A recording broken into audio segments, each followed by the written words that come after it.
Et voilà, ces personnages vont vous jouer l'histoire d'Antigone. Antigone, c'est la petite maigre qui est assise là-bas et qui ne dit rien. Elle regarde droit devant elle. Elle pense. Elle pense qu'elle va être Antigone tout à l'heure, qu'elle va surgir soudain de la maigre jeune fille noiraude et renfermée que personne ne prenait au sérieux dans la famille, et se dresser seule en face du monde. Seule en face de Créon, son oncle, qui est le roi. Elle pense qu'elle va mourir, qu'elle est jeune, et qu'elle aussi, elle aurait bien aimé vivre. Mais il n'y a rien à faire, elle s'appelle Antigone, et il va falloir qu'elle joue son rôle jusqu'au bout. Et depuis que ce rideau s'est levé, elle sent qu'elle s'éloigne à une vitesse vertigineuse de sa sœur, Ismène, qui bavarde et rit avec un jeune homme. Elle sent qu'elle s'éloigne de nous aussi, qui sommes là, bien tranquilles à la regarder. De nous qui n'avons pas à mourir ce soir. Le jeune homme avec qui parle la blonde, la belle, l'heureuse Ismène, c'est Aimon, le fils de Créon. Il est le fiancé d'Antigone. Tout le portait vers Ismène. Son goût de la danse et des jeux, son goût du bonheur et de la réussite, sa sensualité aussi, car Ismène est bien plus belle qu'Antigone. Et puis un soir de bal, où il n'avait dansé qu'avec Ismène, un soir où Ismène avait été éblouissante dans sa nouvelle robe, il a été trouvé Antigone, qui rêvait dans un coin comme en ce moment, ses bras entourant ses genoux, et il lui a demandé d'être sa femme. Personne n'a jamais compris pourquoi. Antigone a levé sans étonnement ses yeux gras sur lui, et elle lui a dit oui, avec un petit sourire triste. L'orchestre attaquait une nouvelle danse. Ismène riait aux éclats là-bas, au milieu des autres garçons, et voilà, maintenant lui, il allait être le mari d'Antigone.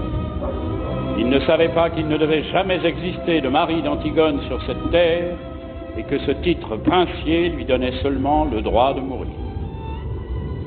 Cet homme, robuste, aux cheveux grisonnants, qui médite là, près de son page, c'est Créon, c'est le roi. Il a des rides, il est fatigué. Il joue au jeu difficile de conduire les hommes. Avant, du temps d'Édipe, quand il n'était que le premier personnage de la cour, il aimait la musique, les belles reliures, les longues flâneries chez les petits antiquaires de Thèbes. Mais Édipe et ses fils sont morts. Il a laissé ses livres, ses objets, il a retroussé ses manches et il a pris leur place. Alors quelquefois, le soir, il est fatigué. Il se demande s'il n'est pas vain de conduire les hommes, si ce n'est pas un office sordide qu'on doit laisser à d'autres, plus fruste. Et puis, au matin, des problèmes précis se posent, qu'il faut résoudre, et il se lève, tranquille, comme un ouvrier au seuil de sa journée. Créon est seul, seul avec son petit page, qui est trop petit, et qui ne peut rien non plus pour lui. Ce garçon là-bas au fond, qui rêve, adossé au mur, solitaire, c'est le messager. C'est lui qui viendra annoncer la mort des monts tout à l'heure. C'est pour cela qu'il n'a pas envie de bavarder ni de se mêler aux autres. Il sait déjà. Enfin, ces trois hommes qui jouent, ce sont les gardes. Ce ne sont pas de mauvais bougres, ils ont des femmes, des enfants et des petits ennuis comme tout le monde, mais ils vous emploieront les accusés le plus tranquillement du monde tout à l'heure. Ils sont dépourvus de toute imagination. Ce sont les auxiliaires, toujours innocents et toujours satisfaits d'eux-mêmes, de la justice, pour le moment, jusqu'à ce qu'un nouveau chef d'ETEP dûment mandaté leur ordonne de l'arrêter à son tour. Ce sont les auxiliaires de la justice de Créon. Et maintenant que vous les connaissez tous, ils vont pouvoir vous jouer leur histoire.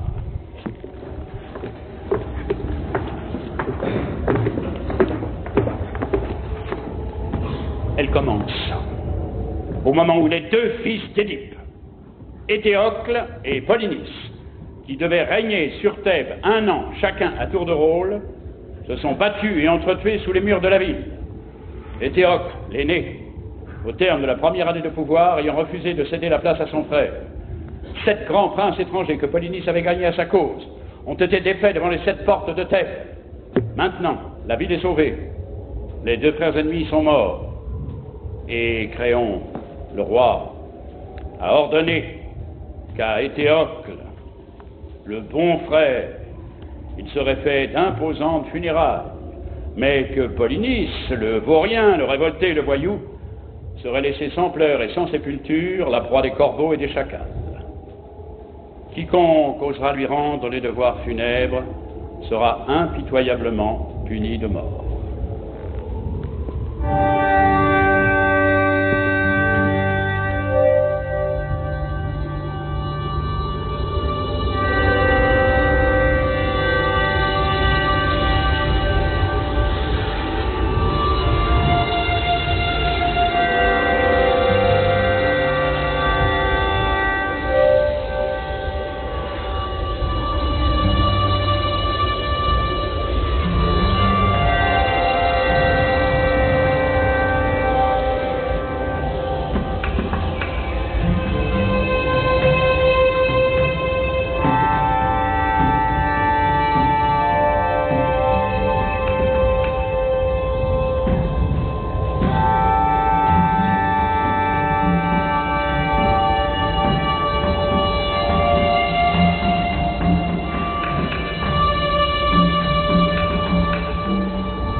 D'où viens-tu?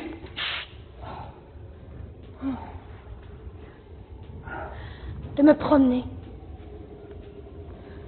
Nourrice était beau. Tout était gris. Maintenant, tu ne peux pas savoir, tout est déjà rose, jaune, vert. C'est devenu une carte postale. Il faut te lever plus tôt, Nourrice, si tu veux voir un monde sans couleur. Je me lève quand il fait encore noir. Je vais à ta chambre pour voir si tu ne t'es pas découverte en dormant. Et je ne te trouve plus dans ton lit. Le jardin dormait encore, je l'ai surpris, Nourrice. Je l'ai vu sans qu'il s'en doute. C'est beau, un jardin qui ne pense pas encore aux hommes. Tu es sortie. J'ai qu'à la porte du fond, tu l'avais laissé entrebâillé. Dans les champs, c'était tout mouillé. Et cela attendait. Tout attendait. Je faisais un bruit énorme toute seule sur la route. Et j'étais gênée parce que je savais bien que c'était pas moi qu'on attendait. Alors j'ai enlevé mes sandales et je me suis glissée dans la campagne sans qu'elle s'en aperçoive. Il va falloir te laver les pieds avant de te remettre au lit. Je ne me recoucherai pas ce matin. À 4 heures. Il n'était pas 4 heures. Je me lève pour voir si elle n'était pas découverte. Je trouve son lit froid et personne dedans. Tu crois que si on se levait comme ça tous les matins, ce serait tous les matins aussi beau, Nourrice, d'être la première fille dehors? La nuit. C'était la nuit. Et tu veux me faire croire que tu as été te promener? Menteuse. D'où viens-tu? C'est vrai, c'était encore la nuit. Et il n'y avait que moi, dans toute la campagne, à penser que c'était le matin. C'est merveilleux, Nourrice. J'ai cru au jour la première, aujourd'hui. C'est la folle. C'est la folle. Je la connais, la chanson. J'étais fille avant toi. Et pas commode non plus. Mais dure tête comme toi, non. D'où viens-tu, mauvaise? Non, pas mauvaise. Tu avais un rendez-vous, hein? Dis non, peut-être. Oui, j'avais un rendez-vous. Tu as un amoureux? Oui, Nourrice. Oui, le pauvre. J'ai un amoureux. Ah, c'est du joli, c'est du propre. Toi, la fille d'un roi. Donnez-vous du mal. Donnez-vous du mal pour les élever, elles sont toutes les mêmes. Tu n'étais pourtant pas comme les autres, toi. À t'afficher toujours devant la glace, à te mettre du rouge aux lèvres, à chercher à te contre-marque. Qui est-ce? Un voyou, hein, peut-être. Un garçon que tu ne peux pas dire à ta famille. Voilà, c'est lui que j'aime, je veux l'épouser. C'est ça. Hein? C'est ça? Réponds donc, fanfaronne. Oui, Nourrice. Et elle dit oui. Miséricorde. Je l'ai eu toute gamine. J'ai promis à sa pauvre mère que j'en ferais une honnête fille. Et voilà. Oh, ça ne va pas se passer comme ça, ma petite. Je ne suis que ta nourrice. Et tu me traites comme une vieille bête, bon. Mais ton oncle Créon saura, je te le promets. Oui, Nourrice. Mon oncle Créon saura. Laisse-moi maintenant. Et tu verras ce qu'il dira quand il apprendra que tu te lèves la nuit. Et Aimon? Et ton fiancé? Car elle est fiancée. Elle est fiancée et à 4 heures du matin, elle quitte son lit pour aller courir avec un autre. Et ça vous répond qu'on la laisse? Ça voudrait qu'on ne dise rien? Et tu sais ce que je devrais faire? Te battre, comme lorsque tu étais petite. Nounou, tu ne devrais pas trop crier. Tu ne devrais pas être trop méchante ce matin. Pas crier. Je ne dois pas crier par-dessus le marché. Moi qui avais promis à ta mère. Qu'est-ce qu'elle me dirait, ta mère, si elle était là? Une vieille bête. Oui. Une vieille bête qui n'a pas su me la garder pure, ma petite. Toujours à crier, à faire le chien de garde, à leur tourner autour avec des lainages pour qu'elles ne prennent pas froid, ou des laits de poule pour les rendre fortes. Mais à 4 heures du matin, tu dors, vieille bête. Tu dors, toi qui ne peux pas fermer l'œil. Et tu les laisses filer, marmotte. Et quand tu arrives, le lit est froid. Voilà ce qu'elle me dira, ta mère. Là-haut, quand j'y monterai. Et moi, j'aurais honte. Honte à en mourir s'il n'était pas déjà morte. Je ne pourrais que baisser la tête et répondre: Madame Jocaste, c'est vrai? Non. Nourrice ne pleure plus. Tu pourras regarder maman bien en face quand tu auras la retrouvée. Et elle te dira: bonjour, Nounou. Merci pour la petite Antigone. Tu as bien pris soin d'elle. Elle sait pourquoi je suis sortie ce matin. Tu n'as pas d'amoureux? Non, non. Tu te moques de moi alors? Oh, tu vois, je suis trop vieille. Tu étais ma préférée, malgré ton sale caractère. Ta sœur était plus douce. Je croyais que c'était toi qui m'aimais. Si tu m'aimais, tu m'aurais dit la vérité. Pourquoi ton lit était-il froid quand je suis venue te border? Nounou, je suis pure.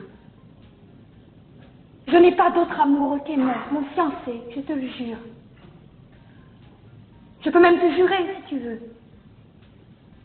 que je n'aurai jamais d'autre amoureux. Garde tes larmes. Garde tes larmes. Tu en auras peut-être besoin encore, Nounou. Et quand tu pleures comme cela, je redeviens petite. Et il ne faut pas que je sois petite ce matin. Tu es déjà levée? Je viens de ta chambre. Oui, je suis déjà levée. Oh, toutes les deux alors. Toutes les deux, vous allez devenir folles et vous lever avant les servantes. Vous croyez que c'est bon d'être debout le matin à jeun? Que c'est convenable pour des princesses? Oh, vous n'êtes seulement pas couvertes. Oh, non. Vous allez voir que vous allez encore me prendre mal. Laisse-nous, nourrice. Il ne fait pas froid, je t'assure, c'est déjà l'été.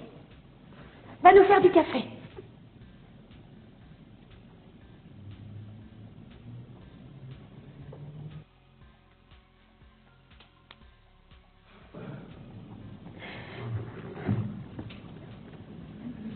Je voudrais bien un peu de café, s'il te plaît, Nounou. Cela me ferait du bien. Ma colombe, la tête lui tourne d'être sans rien. Et je suis là, comme une idiote, au lieu de lui donner quelque chose de chaud. Tu es malade? Ce n'est rien, un peu de fatigue.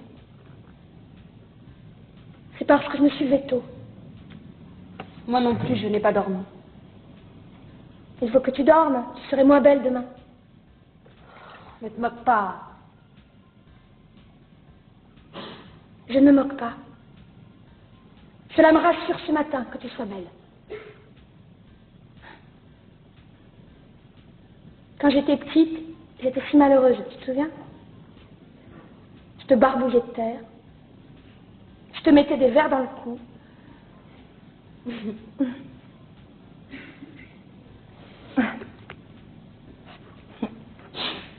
Une fois, j'étais attachée à un arbre et j'étais coupé tes cheveux. Tes beaux cheveux. Comme cela doit être facile de ne pas penser de bêtises, avec toutes ces belles mèches lisses et bien ordonnées autour de la tête. Pourquoi parlais-tu d'autre chose? Je ne parle pas d'autre chose. Je sais, j'ai bien pensé, Antigone.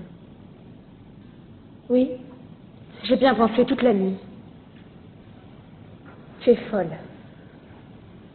Oui, nous ne pouvons pas. Pourquoi? Il nous ferait mourir. Bien sûr. À chacun son rôle. Lui, il doit nous faire mourir.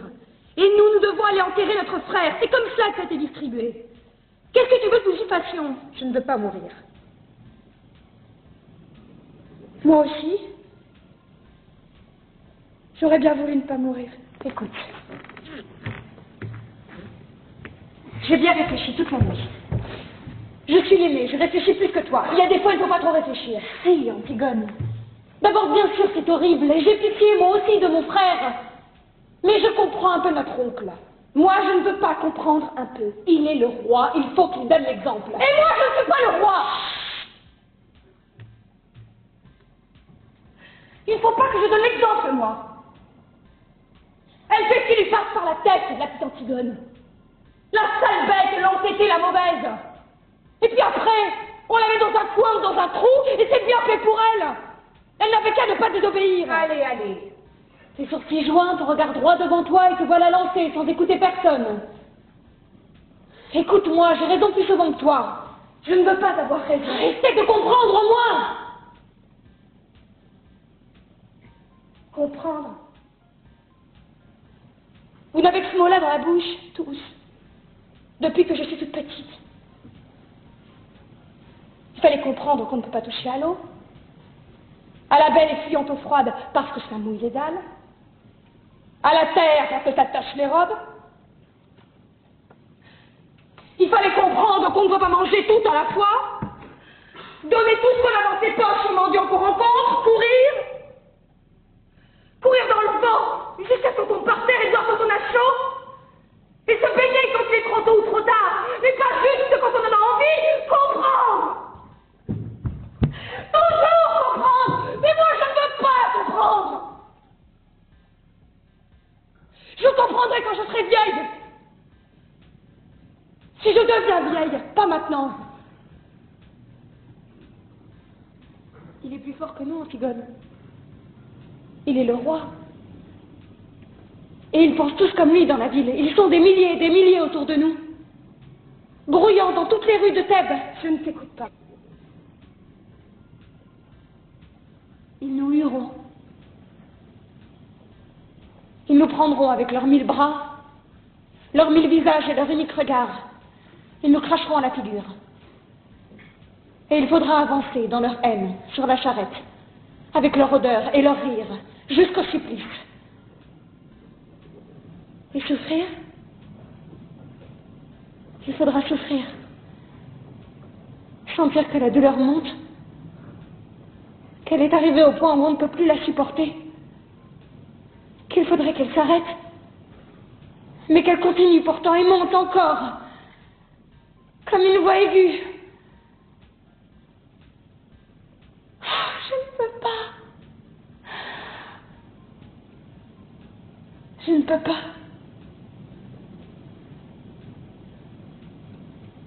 Comme tu as bien tout pensé.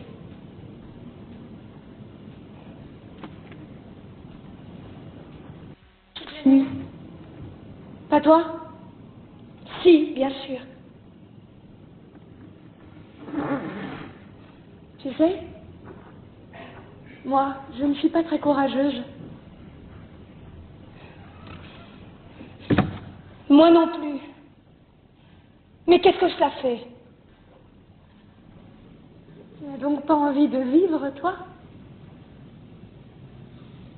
Pas envie de vivre. Qui se levait la première le matin, rien que pour sentir l'air froid sur sa peau nue? Qui se couchait la dernière, seulement quand elle n'en pouvait plus de fatigue pour vivre encore un peu plus la nuit? Qui pleurait déjà, toute petite, en pensant qu'il y avait tant de petites bêtes, tant de brins d'herbe dans le pré, et qu'on ne pouvait pas tous les prendre? Ah non, laisse-moi. Ne me caresse pas. Ne nous mettons pas à pleurnicher ensemble maintenant. Tu as bien réfléchi, tu dis. Tu penses que toute la ville hurlante contre toi, tu penses que la peur et la douleur de mourir, c'est assez. Oui, sers-toi de ces prétextes. Je t'en supplie, Antigone. C'est bon pour les hommes de croire aux idées et de mourir pour elles. Toi, tu es une fille. Une fille, oui.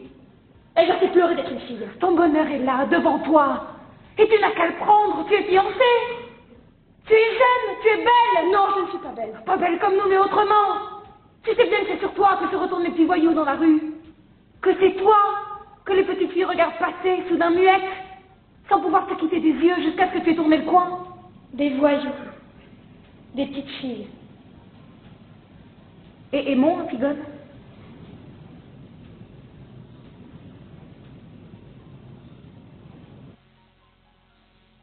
Je parlerai tout à l'heure à Aimon. Aimon fera tout à l'heure une affaire réglée.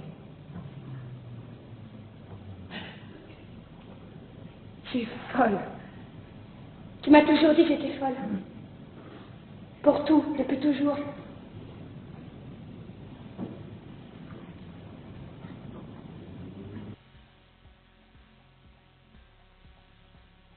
Va te recoucher, Ismène. Il fait jour maintenant, tu vois. Et de toute façon, je ne pourrais rien faire. Mon frère mort est maintenant entouré d'une garde exactement comme s'il avait réussi à se faire roi.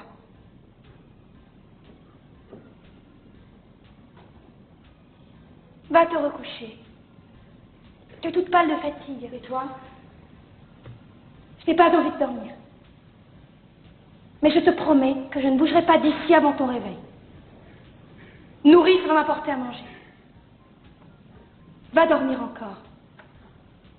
Le soleil se lève seulement. Tu as les yeux tout petits de sommeil. Va.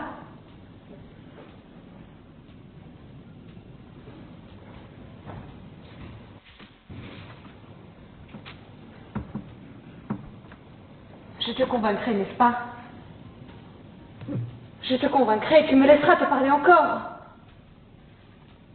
Je te laisserai me parler encore, oui. Je vous laisserai tous me parler. Va dormir maintenant, je t'en prie.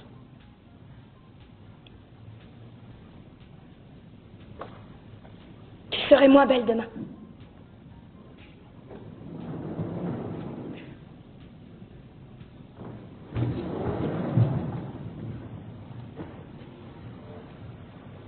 Pauvre Ismène. Tiens, te voilà un bon café, des tartines, mon pigeon. Mange. Je n'ai pas très faim, nourrice. Je te les ai grillés moi-même. Et beurrés comme tu les aimes. Tu es gentille, Nounou. Je vais seulement boire un peu. Où as-tu mal?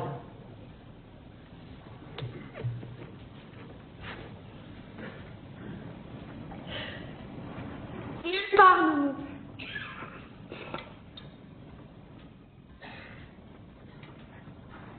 Mais fais-moi tout de même bien chaud. Comme lorsque j'étais malade.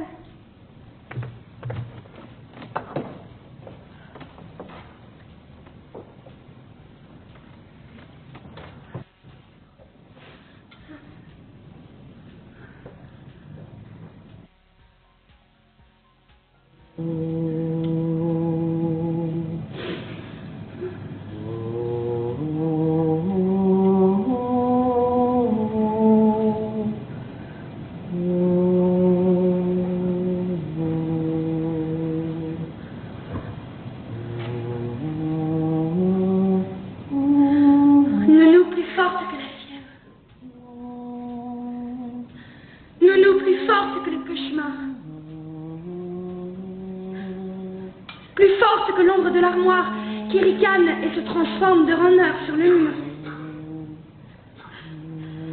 Plus forte que les mille insectes du silence, qui rongent quelque chose, quelque part dans la nuit. Plus forte que la nuit elle-même, avec ce ululement de folle qu'on n'entend pas. Nounou, plus forte que la mort. Donne-moi ta main, comme lorsque tu restes à côté de mon lit. Et qu'est-ce que tu as, ma petite colombe? Rien, Nounou. Je suis seulement encore un peu petite pour tout cela. Mais il n'y a que toi qui dois le savoir. Trop petite pourquoi, ma mésange? Pour rien, Nounou. Et puis tu es là.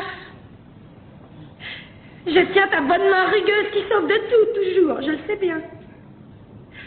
Peut-être qu'elle va me sauver encore. Tu es si puissante, Nounou. Mais qu'est-ce que tu veux que je fasse, ma tourterelle? Rien, Nounou. Seulement ta main, comme ça, là, sur ma joue.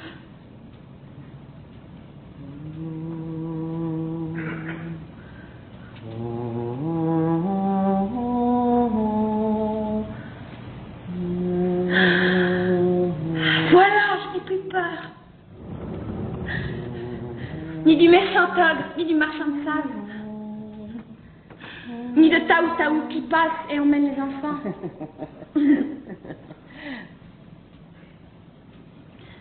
Et voilà, Aimon. Laisse-le nourrir.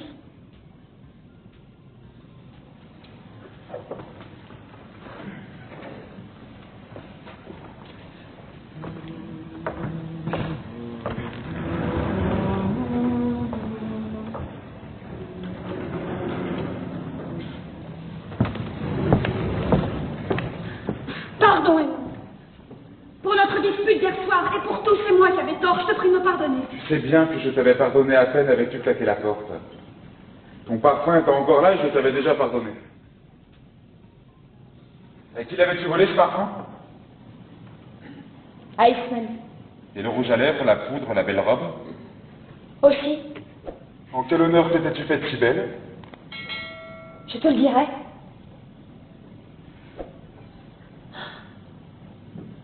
Oh mon chéri, comme j'ai été bête. Tout un soir gaspillé. Un beau soir. Nous aurons d'autres soirs, Antigone. Peut-être pas. Et d'autres disputes aussi. C'est plein de disputes, un bonheur. Un bonheur, oui. Écoutez-moi. Oui, Ne ris pas, ce matin, sois grave. je suis grave. Et serre-moi. Plus fort que tu m'as jamais serré. Que toute ta force s'imprime dans moi. Là, de toute ma force. C'est bon. Écoutez-moi. Oui. Je voulais te dire ce matin. Le petit garçon que nous aurions eu tous les deux. Oui. Tu sais, je l'aurais bien défendu contre tout. Oui, Antigone. Je l'aurais serré si fort qu'il n'aurait jamais eu peur, je te le jure. Ni du soir qui vient, ni de l'angoisse du plein soleil immobile, ni des ombres. Notre petit garçon est où? Il aurait eu une maman toute petite et mal peignée, mais plus sûre que toutes les vraies mères du monde, avec leur vraie poitrine et leur grand tablier. Tu le crois, n'est-ce pas, toi? Oui, mon amour. Et tu crois, toi aussi, n'est-ce pas, que tu aurais eu une vraie femme? Mais j'ai une vraie femme. Tu m'aimais, non? Tu m'aimais? J'en ai bien sûr ce soir-là.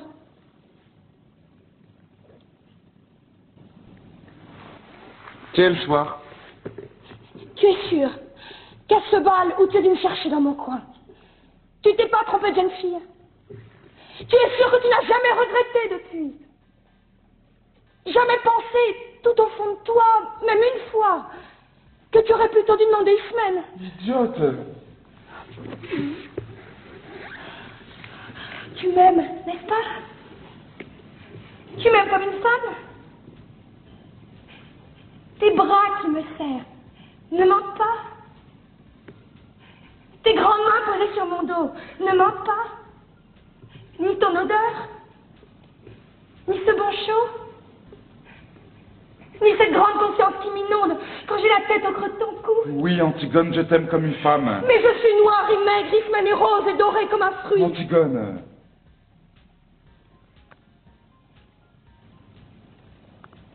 Je suis rouge de honte. Mais il faut que je sache ce matin. Dis la vérité, je t'en prie. Quand tu penses que je serai à toi, est-ce que tu sens, au milieu de toi, comme un grand trou qui se creuse, comme quelque chose qui meurt? Oui, Antigone.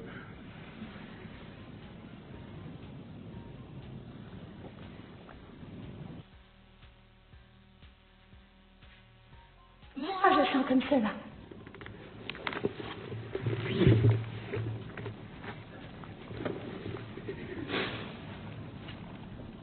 Et je voulais te dire que j'aurais été très fière d'être ta femme. Ta vraie femme. Sur qui tu aurais posé ta main le soir en t'asseyant, sans penser. Comme sur une chose bien à toi. Voilà. Maintenant, je vais te dire encore 2 choses. Et quand je te les aurai dites, il faudra que tu sortes sans me questionner. Même si elles te paraissent extraordinaires, même si elles te font de la peine. Jure-le-moi. Qu'est-ce que tu vas me dire encore? Non, jure-moi d'abord que tu sortiras sans rien dire, sans même me regarder. Si tu m'aimes, jure-le-moi.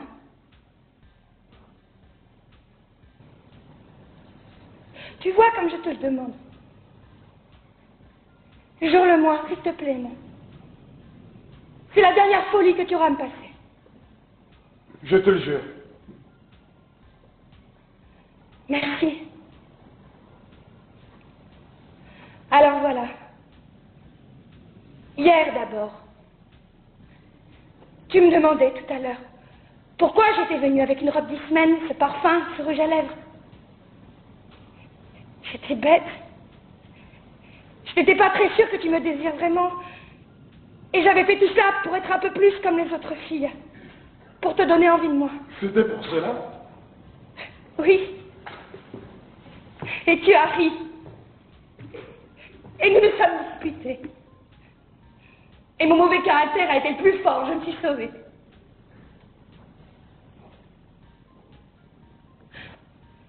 Mais j'étais venue chez toi pour que tu me prennes hier soir, pour que je sois ta femme avant. Tu m'as juré de ne pas me demander pourquoi, tu m'as juré, non. Je t'en supplie. D'ailleurs, je vais te dire, je voulais être ta femme quand même. Parce que je t'aime comme cela, moi. Très fort, que je vais te faire de la peine. Oh mon chéri, pardon. Que jamais, jamais je ne pourrai t'épouser. Tu me l'as juré, non? Sors, sors tout de suite.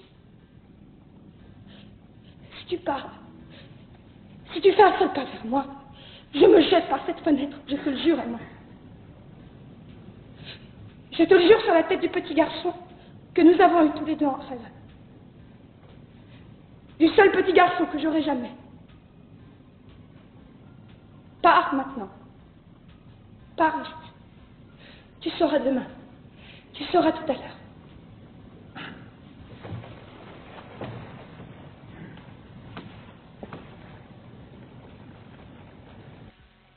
Pars, s'il te plaît, mon. C'est tout ce que tu peux faire encore pour moi, si tu m'aimes.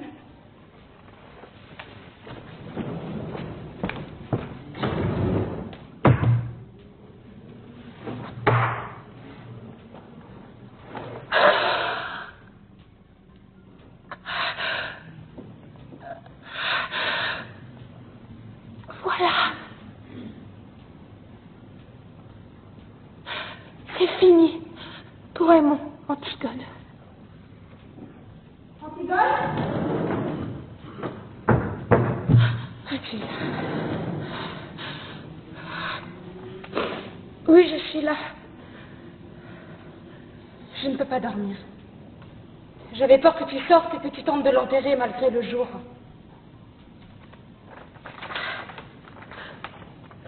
Antigone, ma petite sœur, nous sommes tous là, autour de toi.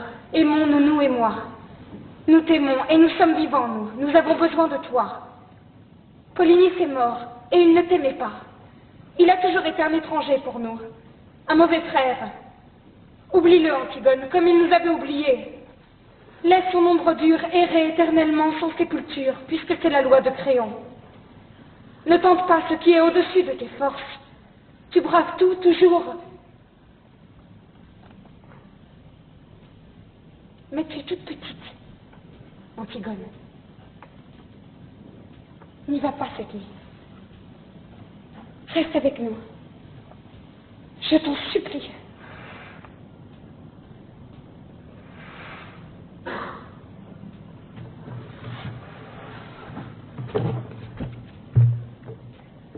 C'est trop tard. Ce matin, quand tu me rencontrais, j'en venais.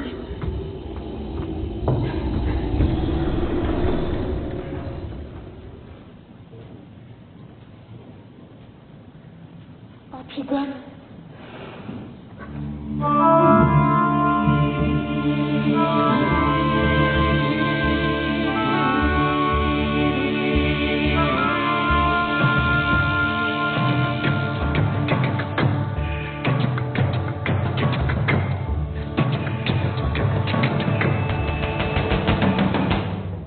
Garde, dis-tu? Un de ceux qui gardent le cadavre. Fais-le entrer.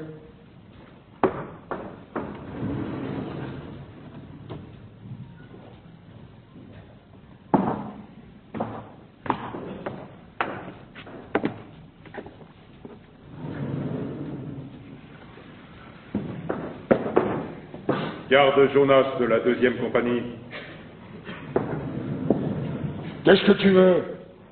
Voilà, chef. On a tiré au sort pour savoir celui qui viendrait et le sort est tombé sur moi. Alors voilà, chef, je suis venu parce qu'on a pensé qu'il valait mieux qu'il n'y en ait qu'un qui explique. Et puis parce qu'on ne pouvait pas abandonner le poste tous les trois. Qu'as-tu à me dire? Eh bien voilà, chef.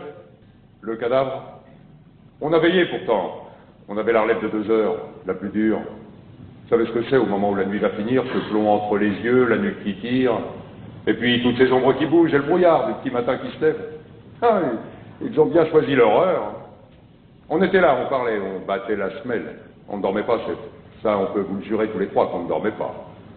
D'ailleurs, avec le froid qu'il faisait, tout d'un coup, moi, je regarde le cadavre. On était à 2 pas, mais moi, je le regardais tout de même, de temps en temps. Je suis comme ça, moi, chef. Je suis méticuleux. C'est pour ça que mes supérieurs, ils disent avec Jonas, c'est moi, il est plus le premier, chef. Les autres vous le diront, c'est moi qui ai donné l'alarme le premier. L'alarme? Pourquoi? Le cadavre, chef. Quelqu'un l'avait recouvert. Oh, pas grand-chose, il n'avait pas eu le temps avec nous à côté, seulement un peu de terre. Mais suffisamment tout de même pour le cacher au retour.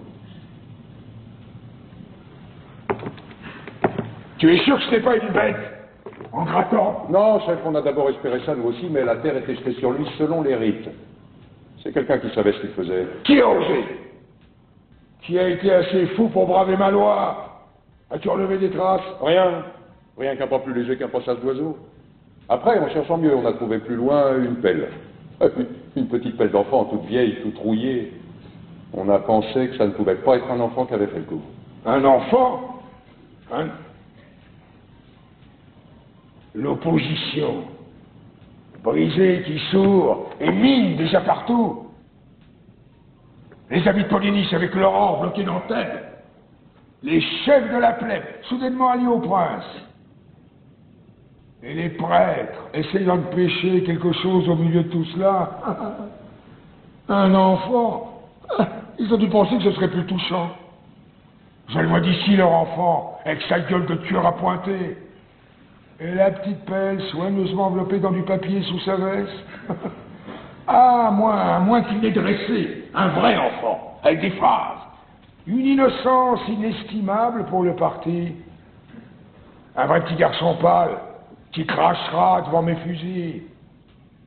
Un précieux sang bien frais sur mes mains. Double aubaine. Mais ils ont des complices. Et dans ma garde, peut-être.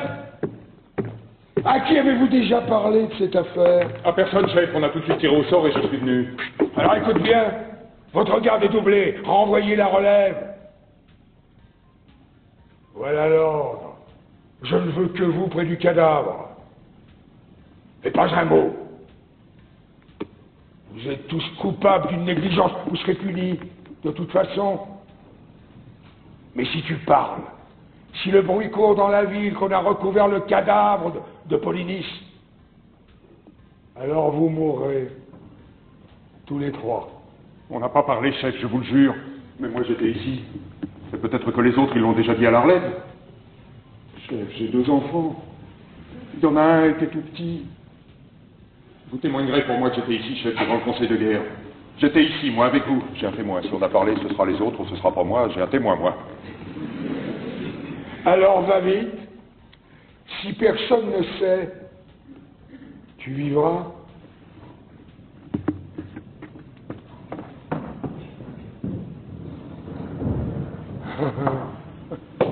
Un enfant.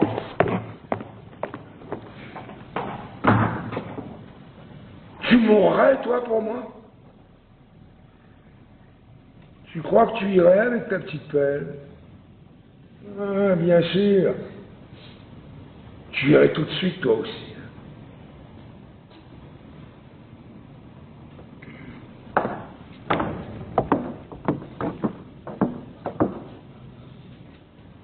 Un enfant.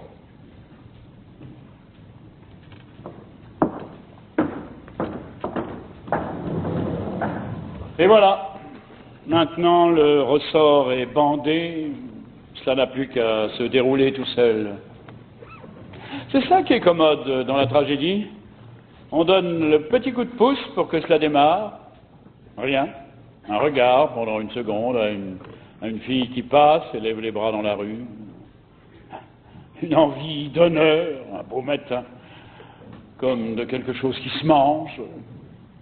Une question de trop que l'on se pose un soir, et c'est tout.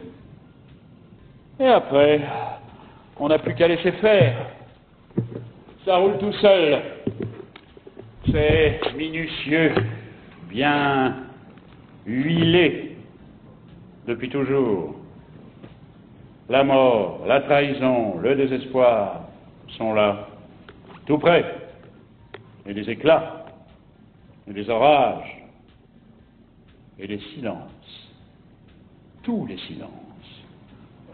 Le silence quand le bras du bourreau se lève à la fin, le silence au commencement, quand les deux amants sont nus l'un en face de l'autre pour la première fois, sans oser bouger tout de suite dans la chambre sombre.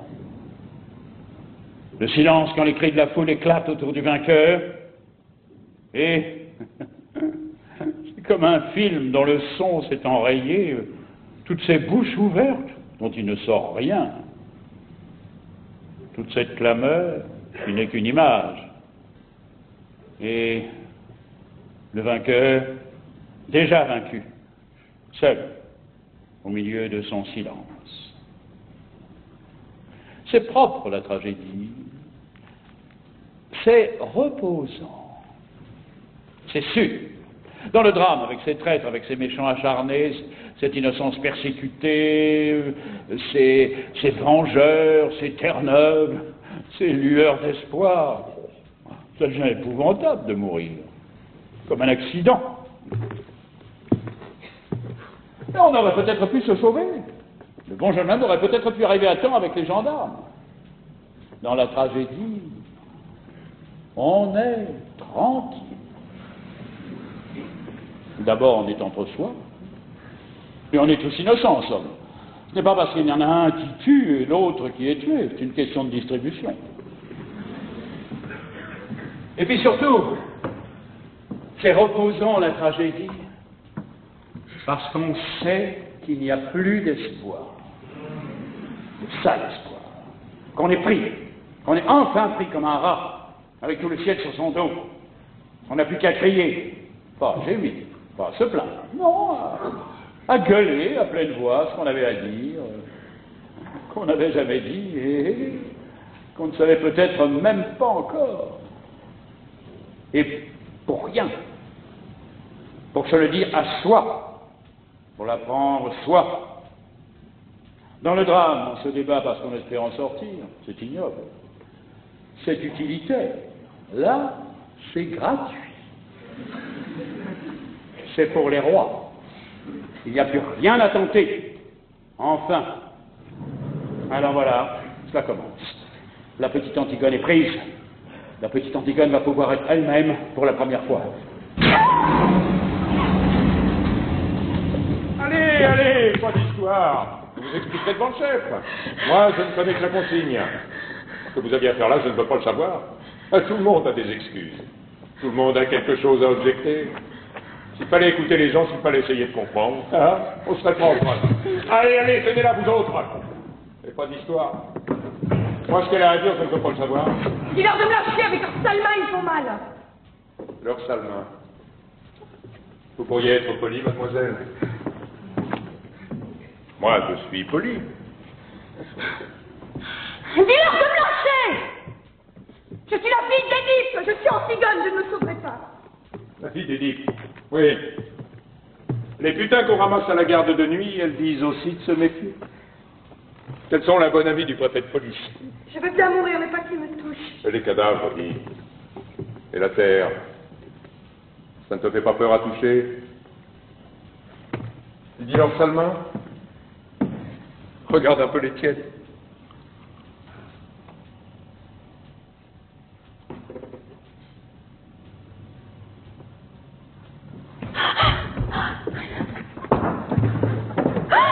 On t'avait pris cette appel? Il a fallu t'en faire ça avec tes ongles la deuxième fois. Ah, cette audace. Je tourne le dos une seconde, je te demande une chic. Allez, le temps de me la caler dans la joue, le temps de dire merci. Elle était là, à gratter comme une petite hyène. Et en plein jour.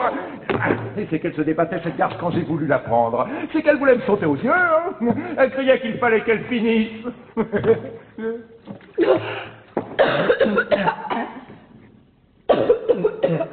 C'est une folle, oui.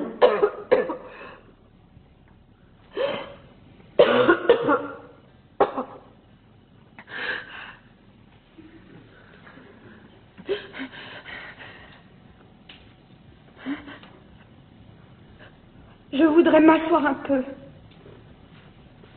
S'il vous plaît. C'est bon qu'elle s'asseye. Mais n'en lâchez pas, vous autres.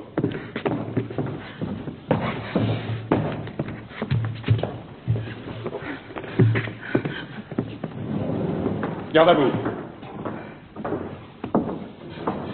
Lâchez cette jeune fille.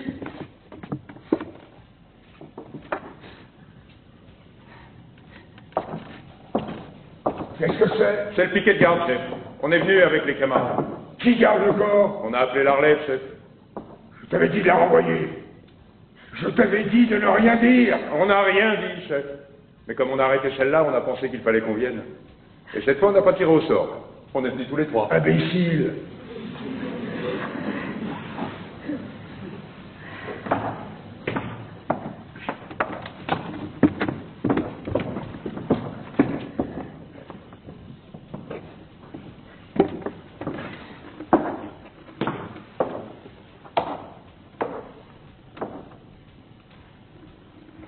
Où t'ont-ils arrêté? Près du cadavre, chef.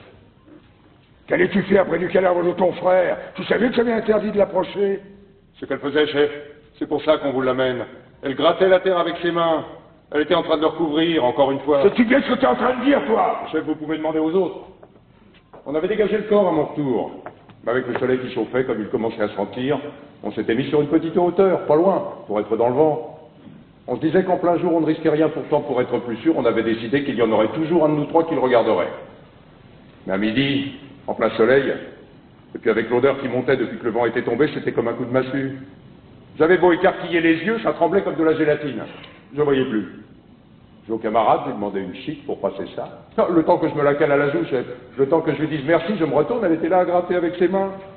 En plein jour. Elle devait bien penser qu'on ne pouvait pas ne pas la voir. Et quand elle a vu que je lui courais dessus, vous croyez qu'elle s'est arrêtée, qu'elle a essayé de se sauver peut-être? Non, elle continuait de toutes ses forces, aussi vite qu'elle pouvait, comme si elle ne me voyait pas arriver. Et quand je l'empoignais, elle se débattait comme une diablesse. Elle voulait continuer encore. Elle me criait de la laisser, que le corps n'était pas encore tout à fait couvert. C'est vrai? Oui, c'est vrai. On a découvert le corps comme de juste, et on a passé la relève sans parler de rien. Et on est venu vous l'amener, chef. Voilà. Et cette nuit, la première fois, c'était toi aussi? Oui, c'était moi. Avec une petite pelle de fer qui nous servait à faire des châteaux de sable sur la plage pendant les vacances. C'était justement la pelle de Polynice. Il avait gravé son nom au couteau sur le manche. C'est pour cela que je l'avais laissée près de lui. Mais ils l'ont prise. Alors la seconde fois, j'ai dû recommencer avec mes mains. On aurait dit une petite bête qui grattait. Même qu'au premier coup d'œil, avec l'air chaud qui tremblait, le camarade a dit « Bah non, c'est une bête. Penses-tu » je lui dis. « C'est trop fin pour une bête. C'est une fille. » C'est bien. On vous demandera peut-être un rapport tout à l'heure. Pour le moment, laissez-moi seul avec elle. Petit, conduis ces hommes à côté et qu'ils restent au secret, jusqu'à ce que je revienne les voir.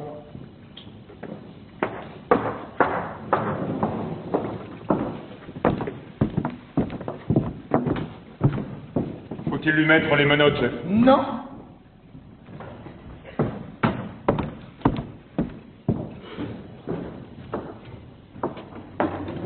Avais-tu parlé de ton projet à quelqu'un? Non. As-tu rencontré quelqu'un sur ta route? Non, personne. Tu es bien sûr? Oui. Alors écoute-moi bien. Tu vas rentrer chez toi te coucher. Dire que tu es malade, que tu n'es pas sorti depuis hier. Ta nourrice dira comme toi. Je ferai disparaître ces 3 hommes. Pourquoi? Puisque vous savez bien que je recommencerai.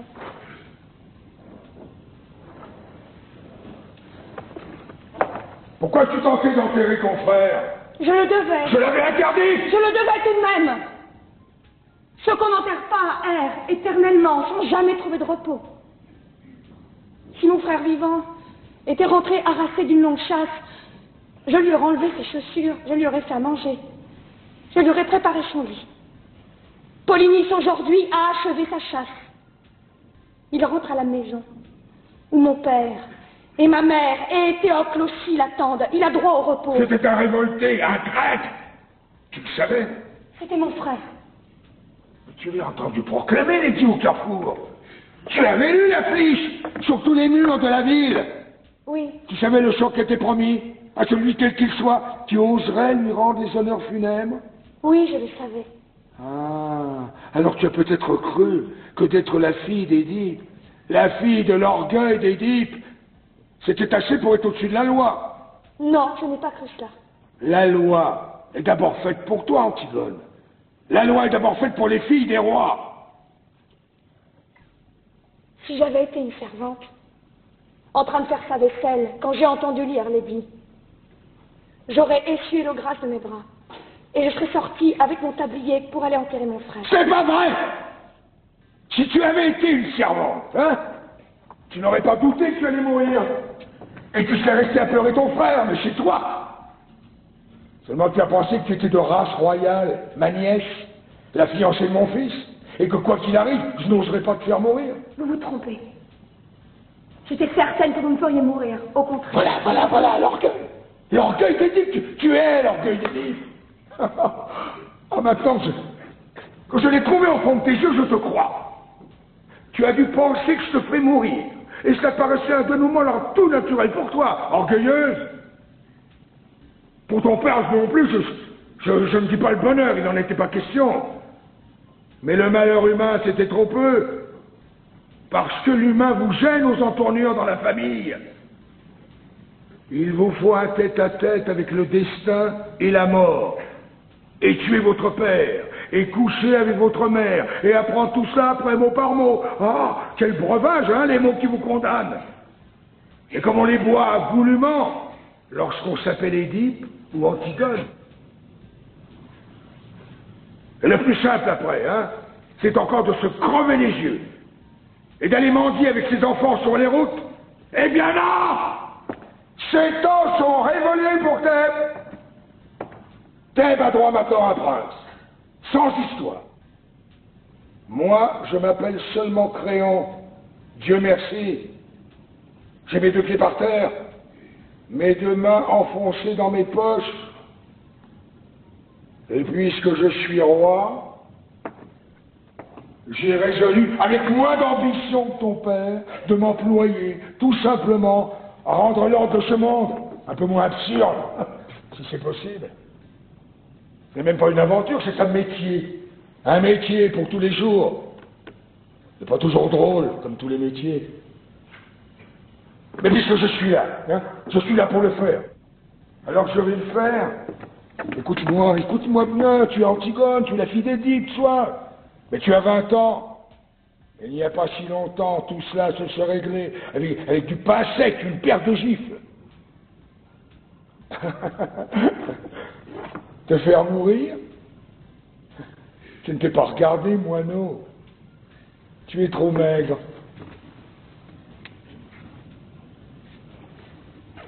Tu vas rentrer chez toi tout de suite faire ce que je t'ai dit. Te taire. Je me charge du silence des autres.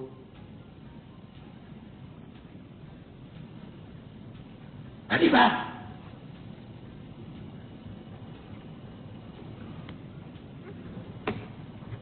Non! Ne me foudroie pas comme ça du regard. Hein? Tu me prends pour une brute, c'est entendu. Et tu dois penser que décidément, je suis bien prosaïque. Ah. Mais je t'aime. Je t'aime bien tout de même, hein, malgré ton sale caractère. N'oublie pas que c'est moi qui t'ai fait cadeau de ta première poupée. Hein, il n'y a pas si longtemps. Antigone, c'est par cette porte qu'on regagne ta chambre. Où t'en vas-tu par là? Vous savez bien. Quel jeu joues-tu? Je ne joue pas. Je ne comprends donc pas que si quelqu'un d'autre que ces trois brutes fait tout à l'heure ce que tu as tenté de faire, moi, je serais obligé de te faire mourir. Mais si tu te tais maintenant, si tu renonces à cette folie, j'ai une chance de te sauver, mais je ne l'aurai plus dans 5 minutes. Il faut que j'aille enterrer mon frère, que ces hommes ont découvert. Tu irais refaire ce geste absurde? Mais il y a une autre garde autour du corps de Polynice, et même si tu parviens à le recouvrir encore, on dégagera son cadavre, tu le sais bien. Que peux-tu donc sinon t'ensanglanter encore les ongles? Te faire prendre? Rien d'autre que cela, je le sais. Mais cela, du moins, je peux. Et il faut faire ce que l'on peut. Tu y crois donc vraiment, toi, cet enterrement dans les règles, à cette ombre de ton frère condamné à errer toujours, si on ne jette pas sur le cadavre un petit peu de terre, avec la formule du prêtre? Tu l'auras déjà entendu, toi, la réciter au prêtre de Thèbes, la formule? Tu as vu ces pauvres têtes d'employés fatigués, écourtant les gestes, avalant les mots, bâclant ce mort pour en prendre un autre avant le repas de midi? Oui, je les ai vus. Et tu n'as jamais pensé alors que si c'était un être que tu aimais vraiment, qui était là, couché, dans cette boîte, tu te mettrais à hurler tout d'un coup, alors crier de se perdre, de s'en aller? Si, je l'ai pensé. Et tu risques la mort maintenant parce que j'ai refusé à ton frère ce passeport dérisoire, ce bredouillage en série sur sa dépouille, cette pantomime dont tu aurais été la première à avoir honte et mal si on l'avait joué. C'est absurde. Oui, c'est absurde. Et pourquoi fais-tu ce geste alors? Pour les autres? Pour ceux qui y croient? Ou pour les dresser contre moi? Non. Ni pour les autres, ni pour ton frère? Pour qui alors? Pour personne. Pour moi. Ah, tu as donc tellement envie de mourir. C'est vrai. Tu as l'air d'un petit gibier pris. Ne vous attendrissez pas trop sur moi. Faites comme moi, faites ce que vous avez à faire. Mais si vous êtes un être humain, faites-le vite. Voilà tout ce que je vous demande. Je n'aurai pas du courage éternellement, c'est vrai.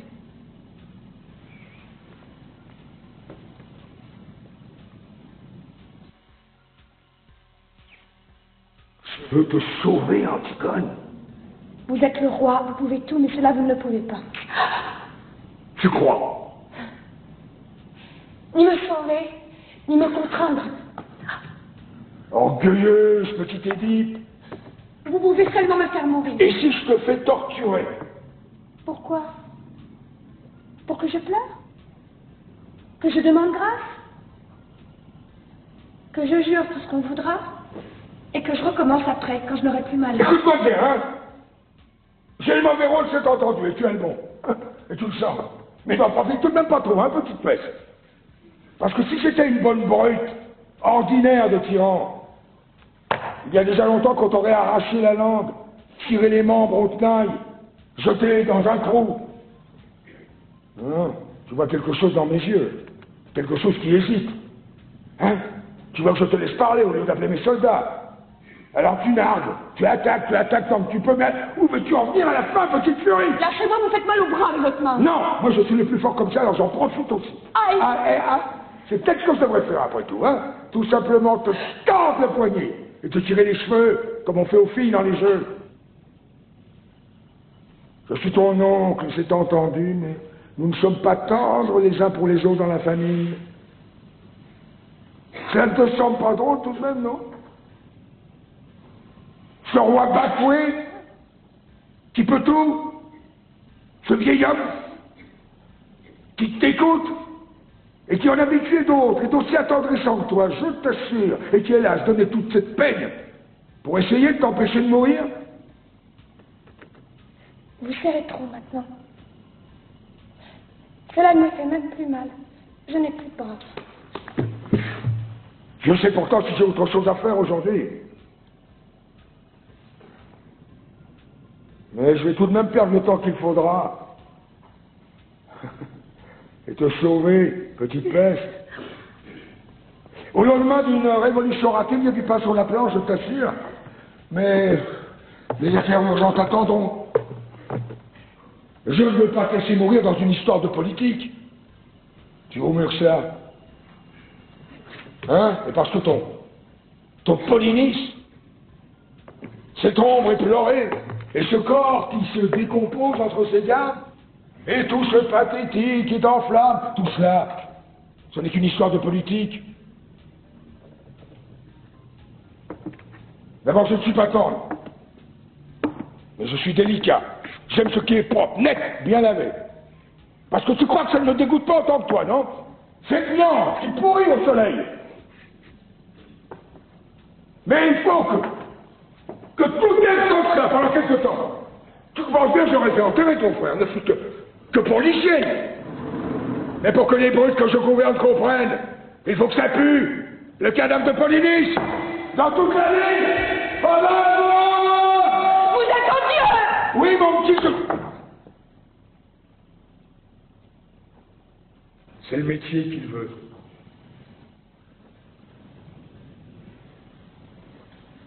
Ce qu'on peut discuter, c'est s'il faut le faire ou ne pas le faire. Mais si on le fait, il faut le faire comme ça.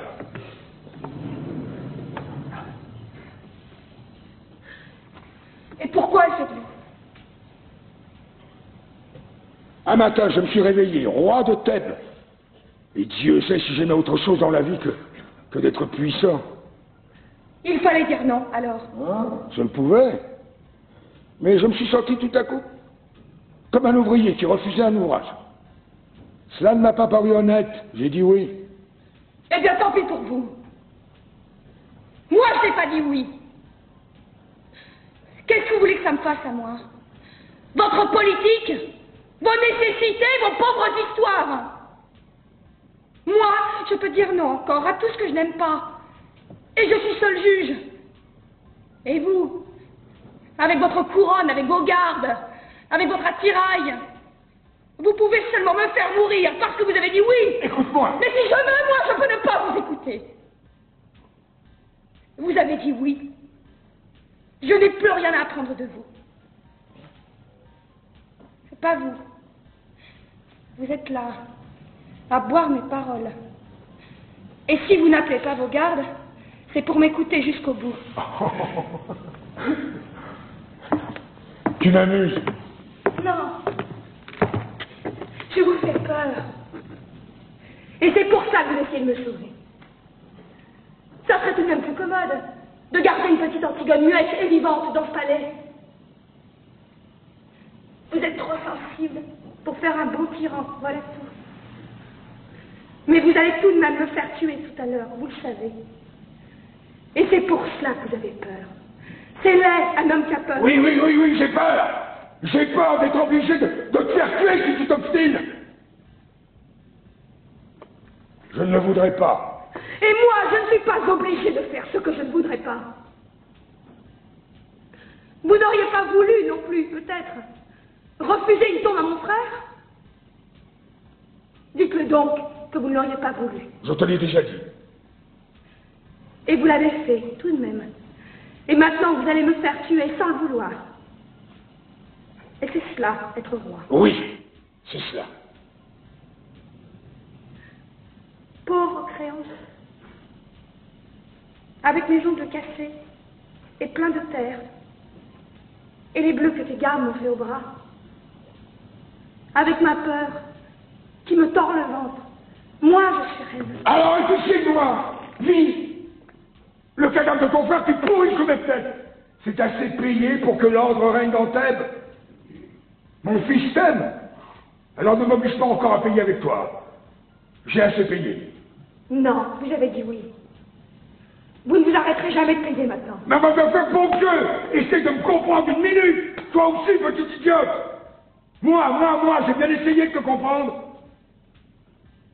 Il faut pourtant bien qu'il y en ait qui disent oui. Il faut pourtant bien qu'il y en ait qui mènent la barque. Parce que ça prend l'eau. Ça prend l'eau de toutes parts. C'est plein de crimes, de bêtises, de misère. Non mais enfin, mais... Est-ce que tu comprends cela? Je ne veux pas comprendre. C'est bon pour vous. Moi, je suis là pour autre chose que pour comprendre. Je suis là pour vous dire non. Et pour mourir. Ah, c'est facile de dire non. Pas toujours. Pour dire oui, il faut suer, hein, retrousser ses manches, empoigner la vie à pleine main sans mettre jusqu'au coude. C'est facile de dire non, même si on doit mourir. Il n'y a qu'à pas bouger et attendre. Attendre pour vivre. Attendre même pour qu'on vous tue. C'est trop lâche. Ça, c'est une invention des hommes. Tu imagines un monde où les arbres aussi auraient dit non, non contre la sève, où les bêtes auraient dit non contre l'instinct de la chasse ou de l'amour, parce que les bêtes, elles au moins, hein, elles sont bonnes, elles sont simples, elles sont dures. Quel rêve, hein, pour un roi des bêtes. Ce serait si simple. Ah, tu me méprises, n'est-ce pas? Ah, c'est drôle. Je l'ai souvent imaginé ce dialogue avec un petit jeune homme pâle qui aurait essayé de me tuer, et dont je ne pourrais rien tirer après que du mépris. Mais je ne pensais pas que ce serait avec toi et pour quelque chose d'aussi bête. Alors, écoute-moi tout de même pour la dernière fois. Mon rôle n'est pas bon, mais c'est mon rôle et je vais te faire tuer. Seulement avant, je voudrais que toi aussi tu sois bien sûr du tien. Parce que tu sais pourquoi tu vas mourir, Antigone. Tu sais au bas de quelle histoire sordide tu vas signer pour toujours ton petit nom sanglant? Quelle histoire? Celle de Théocle et de Polynice, celle de tes frères. Ah non, non, non, non, non, non, tu crois la savoir, mais tu ne la sais pas, parce que personne ne la sait dans tête. Que moi. Mais il me semble que toi, ce matin, tu as aussi le droit de l'apprendre. Et ce n'est pas bien beau, tu vas voir. Ah. Que te rappelles-tu de tes frères d'abord? Deux compagnons de jeu qui te méprisaient sans doute, te cachaient tes poupées en se chuchotant éternellement des mystères à l'oreille l'un de l'autre pour te faire enrager. C'était des grands. Ah. Alors après, tu as dû les admirer avec leurs premières cigarettes, leurs premiers pantalons longs, et puis ils ont commencé à sortir le soir, hein, à sentir l'homme. Alors là, après, ils ne t'ont plus regardé du tout. J'étais une fille. Tu voyais bien pleurer ta mère, ton père se mettre en colère à leur retour. Tu entendais claquer les portes et leur ricanement dans les couloirs. Et ils passaient devant toi, goguenard, veulent, ils sentaient le vin. Une fois, je m'étais cachée derrière une porte. C'était le matin, nous venions de nous lever et eux, ils rentraient. Polynice m'a vu. Il était pâle, les yeux brillants, et si beau dans son vêtement du soir. Il m'a dit, tiens, tu es là, toi. Et il m'a donné une grande fleur de papier qu'il avait rapportée de nuit. Ah. Et tu l'as conservée, n'est-ce pas, cette fleur? Et hier, avant de t'en aller, tu as ouvert ton tiroir, tu l'as regardée longtemps, pour te donner du courage.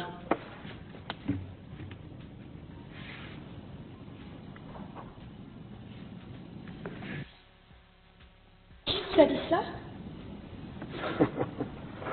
Ah, pauvre Antigone avec ta fleur de cotillon.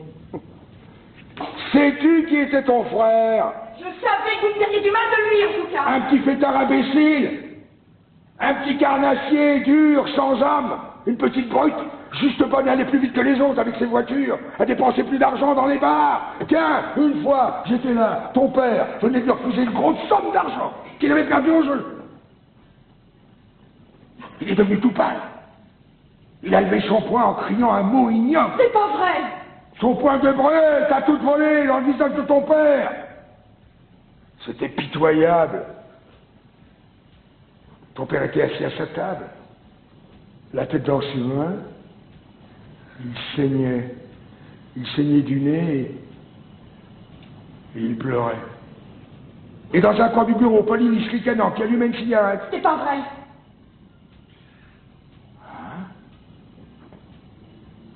Tu ne te rappelles plus. Tu avais 12 ans. Vous ne l'avez pas revu pendant longtemps après. C'est vrai ça? Oui, c'est vrai. C'était après cette dispute. Ton père n'a pas voulu le faire juger. Alors il s'est engagé dans l'armée argienne. Et dès qu'il a été chez les Argiens, la chasse à l'homme a commencé contre ton père, contre ce vieil homme qui ne se décidait pas à mourir, à lâcher son royaume. Les attentats se succédaient, et les tueurs que nous prenions finissaient toujours par avouer qu'ils avaient reçu de l'argent de lui, mais pas seulement de lui d'ailleurs, car c'est cela que je veux que tu saches, les coulisses de ce drame, où toi tu brûles de jouer un rôle, hein, la cuisine. Hier, j'ai fait faire des funérailles grandioses à Éthéocle. Éthéocle est un héros et un saint maintenant pour Thèbes. Tout le peuple était là. Les enfants des écoles ont donné tous les sous de leur tirelire pour la couronne.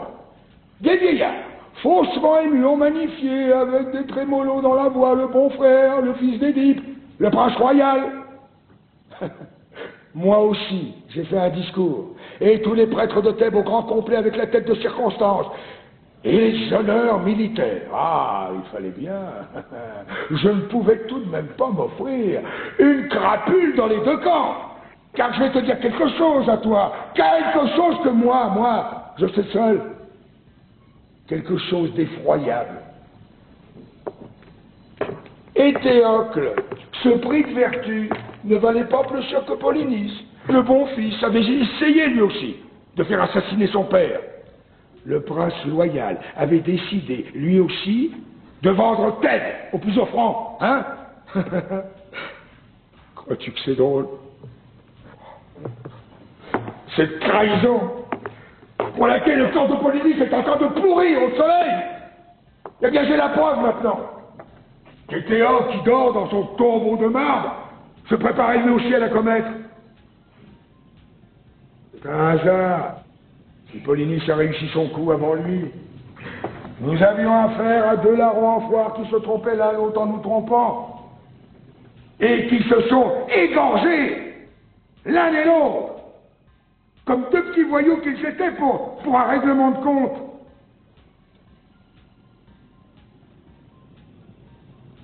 Seulement, il s'est trouvé que j'ai eu besoin de faire un héros de l'un d'eux. Alors j'ai fait rechercher leurs cadavres, au milieu des autres, et on les a retrouvés, embrassés, pour la première fois de leur vie sans doute. Ils s'étaient embrochés mutuellement, et puis la charge de la cavalerie argienne leur avait passé dessus.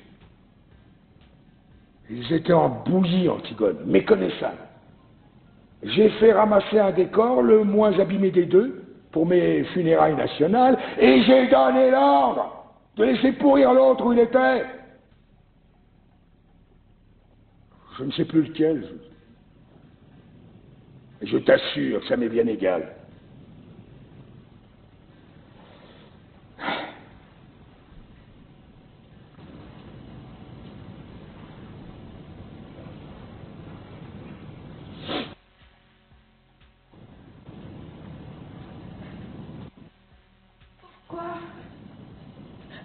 M'avez-vous raconté cela? Valait-il mieux te laisser mourir dans cette pauvre histoire? Peut-être. Moi, je croyais. Qu'est-ce que tu vas faire maintenant? Je vais remonter dans ma chambre. Ne reste pas trop seul. Va voir Raymond ce matin. Marie-toi vite. Oui. Hein? Tu as toute ta vie devant toi. Écoute, notre discussion était bien oiseuse, je t'assure. Tu as ce trésor, toi, encore. Oui. Ah oui, et tu allais le gaspiller. Et je te comprends. J'aurais fait comme toi à 20 ans. C'est pour ça que je buvais tes paroles. j'écoutais du fond du temps un petit crayon maigre et pâle comme toi, qui ne pensait qu'à tout donner lui aussi. Marie-toi vite, Antigone. Marie-toi vite, sois heureuse. La vie n'est pas ce que tu crois. C'est une eau que les jeunes gens laissent couler sans le savoir entre leurs doigts ouverts. Ferme tes mains vite, retiens-la. Tu verras, ça deviendra quelque chose une petite chose, dure et simple qu'on grignote assis au soleil. Les autres te diront que ce n'est pas vrai parce qu'ils ont besoin de ta force, de ton élan. Alors ne les écoute pas. Ne m'écoute pas lorsque je ferai mon prochain discours devant le tombeau des théâtres parce que ce ne sera pas vrai. Rien n'est vrai que ce qu'on ne dit pas. Tu l'apprendras toi aussi, mais trop tard. La vie, c'est un livre qu'on aime. C'est un enfant qui joue à vos pieds. C'est un outil qu'on tient bien dans sa main. C'est un banc pour se reposer le soir devant sa maison. Tu vas me mépriser encore, mais tu verras. De découvrir cela,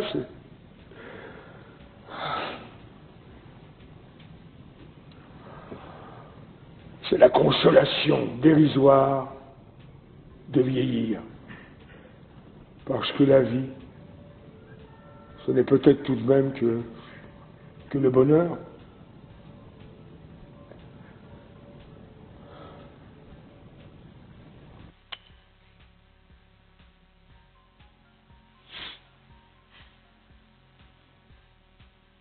Bonheur.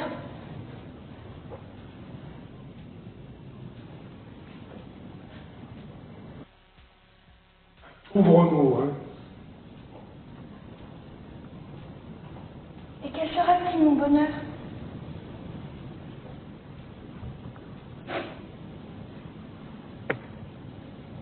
Quelle femme heureuse deviendra-t-elle la petite Antigone? Quelle pauvreté faudra-t-il qu'elle fasse, elle aussi, jour par jour, pour arracher avec ses dents son petit lambeau de bonheur? Vite! À qui devra-t-elle mentir? À qui sourire? À qui se vendre? Qui devra-t-elle laisser mourir en détournant le regard? Mais tu es folle! Tais-toi! Non, je ne me tairai pas! Je veux savoir comment je m'y prendrai moi aussi pour être heureuse! Et tout de suite, puisque c'est tout de suite qu'il faut choisir. Vous dites que c'est si beau la vie! Je veux savoir comment je m'y prendrai pour vivre! Tu aimes Aymon! Oui, j'aime Aymon. J'aime un Aymon dur et jeune. Un Aymon exigeant et fidèle comme moi. Mais si votre vie, votre bonheur doit passer sur lui avec leur usure, si Aymon ne doit plus pâlir quand je pâlis, s'il ne peut me croire morte quand je suis en retard de 5 minutes, s'il ne doit plus se sentir seul au monde et me détester quand je ris sans qu'il sache pourquoi, s'il doit devenir près de moi le monsieur Aymon, s'il doit apprendre à dire oui lui aussi, alors je n'ai plus Aymon! Tu ne sais plus ce que tu dis! Tais-toi! Si je sais ce que je dis. Seulement c'est vous qui ne m'entendez plus. Je vous parle de trop loin maintenant. D'un royaume où vous ne pouvez plus entrer avec vos rides, votre sagesse, votre ventre. Je ris, Créon. Parce que je te vois à 15 ans tout d'un coup, et c'est le même air d'impuissance et de croire qu'on peut tout. La vie t'a seulement rajouté ces petits plis sur le visage et cette graisse autour de toi. Écoute, tu vas te taire à la fin! Mais pourquoi veux-tu me faire taire? Parce que tu sais que j'ai raison? Tu crois que je ne le vois pas dans tes yeux, que tu le sais? Tu sais que j'ai raison. Mais tu ne l'avoueras jamais parce que tu es en train de défendre ton bonheur en ce moment, comme un os! Oui, le tien, et le mien! Imbécile. Vous me dégoûtez tous avec votre bonheur. Avec votre vie qu'il faut aimer coûte que coûte. On dirait des chiens qui laissent tout ce qu'ils trouvent. Et cette petite chance pour tous les jours, si on n'est pas trop exigeant. Mais moi, je veux tout. Et tout de suite. Et que ce soit entier, ou alors je refuse. Je ne veux pas être modeste, moi, et me contenter d'un petit morceau si j'ai été bien sage. Je veux être sûre de tout, aujourd'hui. Et que ce soit aussi beau que quand j'étais petite, ou mourir. Voilà. Tu commences. Commence comme ton père. Comme mon père. Comme mon père, oui. Nous sommes de ceux qui posent des questions jusqu'au bout. Jusqu'à ce qu'il ne reste plus la plus petite chance d'espoir vivante. La plus petite chance d'espoir à étrangler. Nous sommes de ceux qui lui sautent dessus quand ils le rencontrent, votre espoir. Votre cher espoir. Votre seul espoir. Et toi? Mais si tu voyais ta tête, en criant ces mots. Mais tu es laide. Et oui, je suis laide. C'est ignoble, n'est-ce pas? Ces cris, ces chansons, celles de chiffonnier. Papa n'est devenu bon qu'après. Quand il a été bien sûr enfin qu'il avait tué son père, que c'était bien avec sa mère qu'il avait couché et que rien, plus rien ne pourrait le sauver. Alors il s'est calmé tout d'un coup. Il a eu comme un sourire et il est devenu beau, c'était fini. Il n'a plus qu'à fermer les yeux pour ne plus vous voir.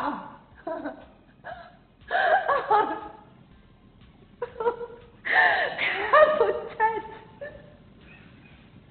Vos pauvres têtes de candidats au bonheur. Mais c'est vous, Kessler. Même les plus beaux. Vous avez tous quelque chose de laid au coin de l'œil ou de la bouche. Tu l'as bien dit tout à l'heure, Créon, la cuisine.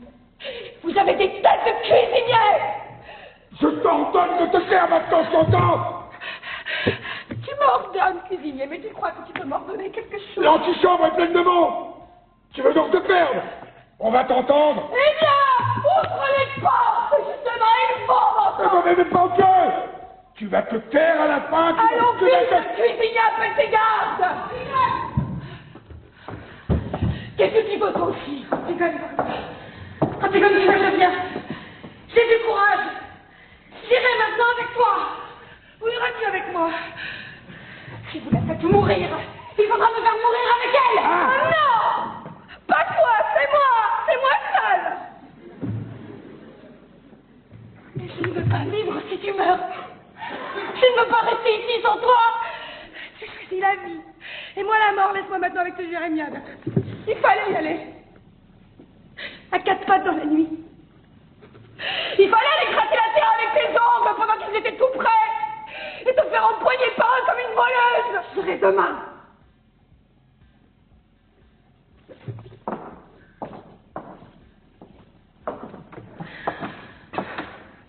Tu l'entends, Créon? Elle aussi.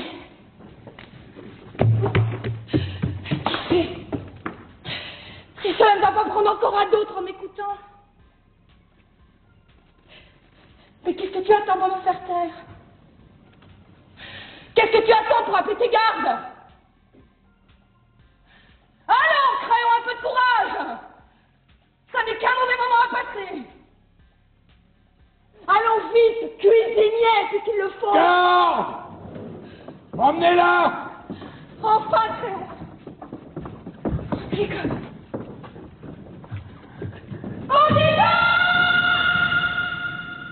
Tu es fou, Créon, qu'as-tu fait?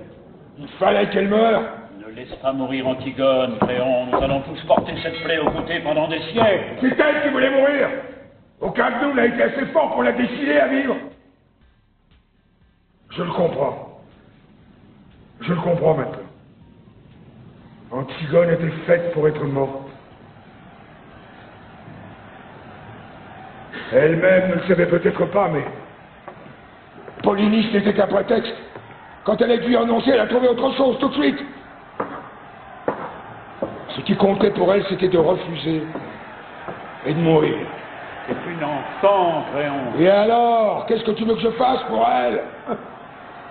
La condamner à vivre? Oublie-la. Oublie-la, Aimon, oublie-la, mon petit souffle, père. Non, j'ai tout essayé pour la sauver, Aimon, j'ai tout essayé, mais je te le jure. Mais elle ne t'aime pas. Elle aurait pu vivre. Elle a préféré sa folie, la mort. Mais père, tu vois bien qu'il l'emmène. Père, ne laisse pas ces hommes l'emmener. Non, mais elle a parlé maintenant. Tout qu'est-ce qu'elle a fait? Alors moi, je suis obligé de la faire mourir. Lâche-moi. Est-ce qu'on ne peut pas imaginer quelque chose? Dire qu'elle est folle, l'enfermer? Non! Ils diront que ce n'est pas vrai, que je la sauve, parce qu'elle allait être la femme de mon fils. Je ne peux pas. On ne peut pas gagner du temps. La faire fuir demain. La foule sait déjà, elle hurle. Elle hurle autour du palais. Je ne peux pas. Père, la foule n'a rien fait le maître. Je suis le maître. Je suis le maître avant la loi. Mais plus après. Mais père, je suis ton fils. Tu ne peux pas me la laisser prendre. Si, mon petit. Antigone ne peut plus vivre. Antigone nous a déjà quittés tous. Crois-tu que je pourrais vivre moi sans elle? Crois-tu que je l'accepterais, votre vie? Et tous les jours, depuis le matin jusqu'au soir sans elle? Et votre vie, votre agitation, votre bavardage sans elle? Il faudra bien que tu acceptes, Aimon. Parce que chacun de nous, un jour plus ou moins triste, plus ou moins lointain, où il doit enfin accepter d'être un homme. Alors pour toi, c'est aujourd'hui. Et te voilà, là, avec ces larmes au bord de tes yeux. Ton cœur qui te fait mal. Mon petit garçon, pour la dernière fois. Quand tu te seras détourné, quand tu auras franchi ce seuil tout à l'heure, tout sera fini. C'est déjà fini. Ne me juge pas, Aimon.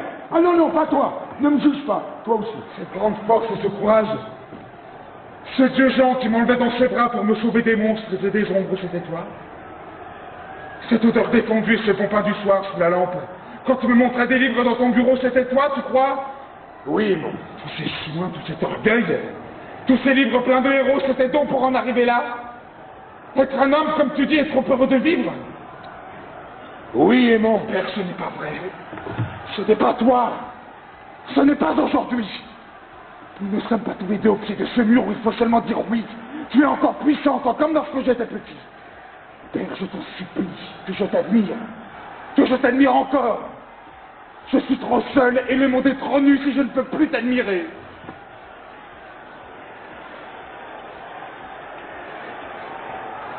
On est tout seul, Aimon. Le monde est nu. Tu m'as admiré trop longtemps. Regarde-moi. Regarde-moi. C'est ça devenir un homme. Voir le visage de son père en face, une fois. Antigone. Antigone au secours. Il est sorti comme un fou.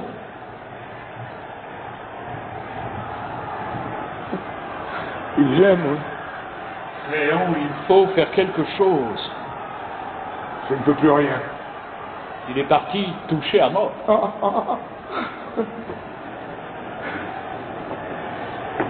Nous sommes tous touchés à mort. Chef, ils envahissent le palais. Créon, je ne veux plus voir leur visage. Je ne veux plus entendre leurs cris. Que ma mort maintenant, c'est assez. C'est que je ne vois plus personne jusqu'à ce que ça soit fini. Les gardes, au pont, videz le palais, toi, tu restes ici avec elle.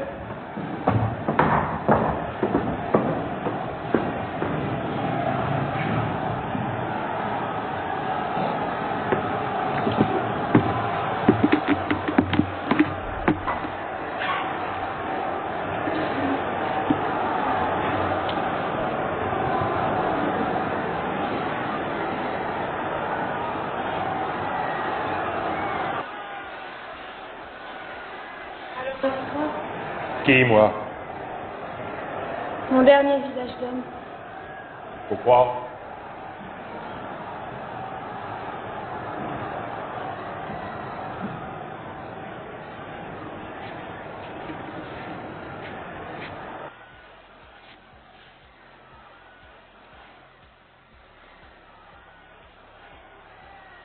Regarde.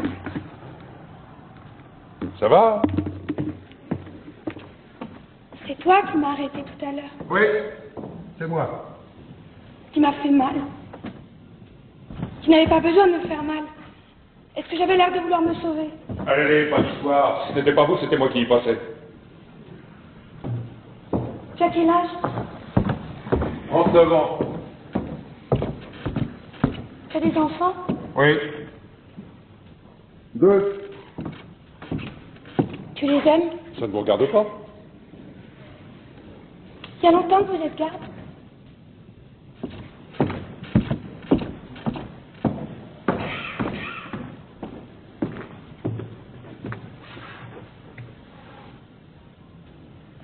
Après la guerre, j'étais sergent. J'ai engagé. Il faut être sergent pour être garde? En principe, oui.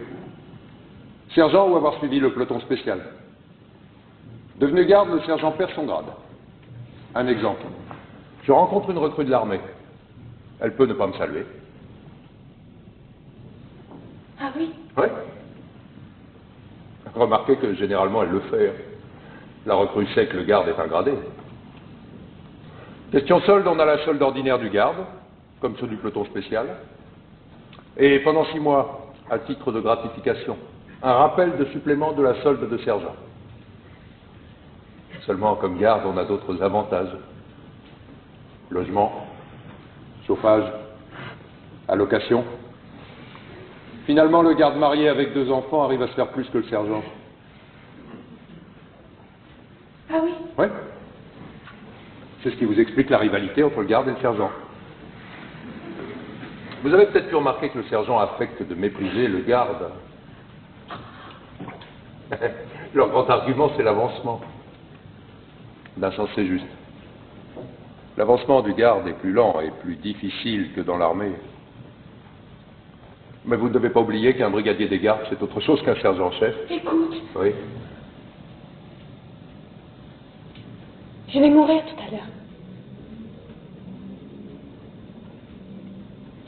D'un autre côté, on a plus de considération pour le garde que pour le sergent. Le garde, c'est un soldat, mais c'est presque un fonctionnaire. Tu crois qu'on a mal pour mourir? Je ne peux pas vous dire. Pendant la guerre, ceux qui étaient touchés au ventre, ils avaient mal. Moi, j'ai pas été blessé. D'un sens, ça m'a nui pour l'avancement. Comment vont-ils me faire mourir? Je ne sais pas. Je crois que j'ai entendu dire que pour ne pas souiller la ville de votre sang, ils allaient vous murer dans un trou. Vivante? Ah oui, d'abord.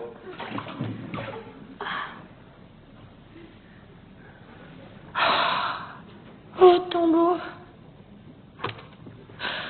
Oh, l'initiale. Oh, ma demeure souterraine. Toute seule. Aux cavernes de Hadès, aux portes de la ville, en plein soleil. Une drôle de corvée encore pour ceux qui seront de faction. Il avait d'abord été question d'y mettre l'armée, mais aux dernières nouvelles, il paraît que c'est encore la garde qui fournira les piquets. Elle a bon dos, la garde. Étonnez-vous après ça qu'il existe une jalousie entre le garde et le sergent? 2 bêtes. Quoi de bête? Des bêtes se serraient l'une contre l'autre pour se faire chaud. Je suis toute seule. Si vous avez besoin de quelque chose, c'est différent, je peux appeler. Non.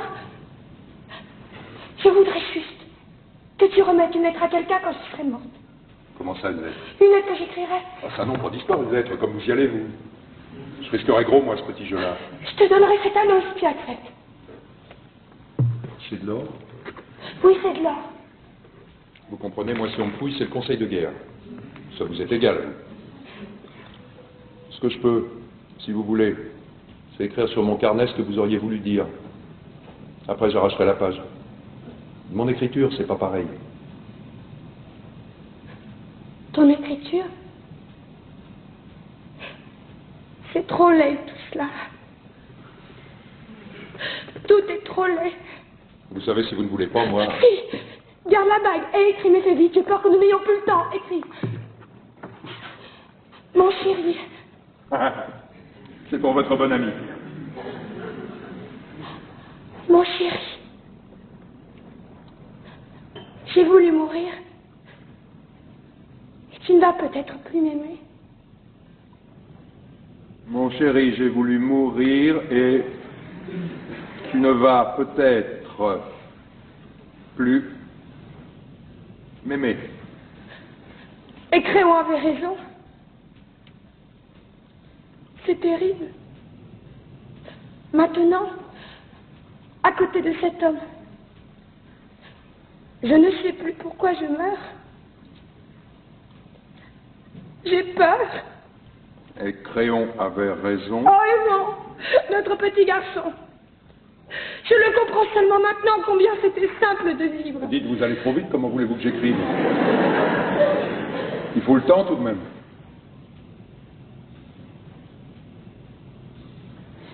Où en étais-tu? C'est terrible, maintenant à côté de cet homme.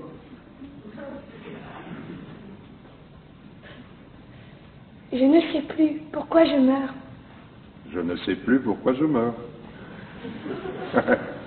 On ne sait jamais pourquoi on meurt.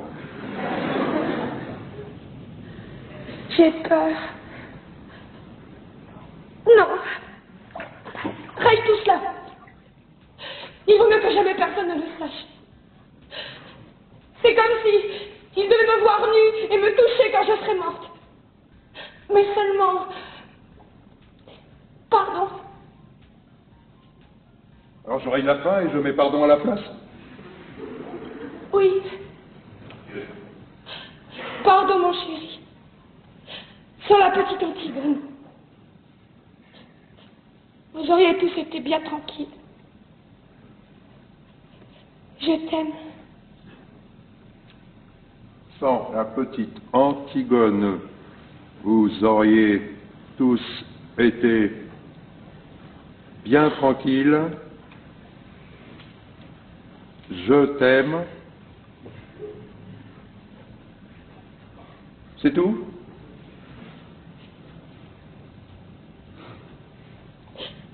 Oui, c'est tout.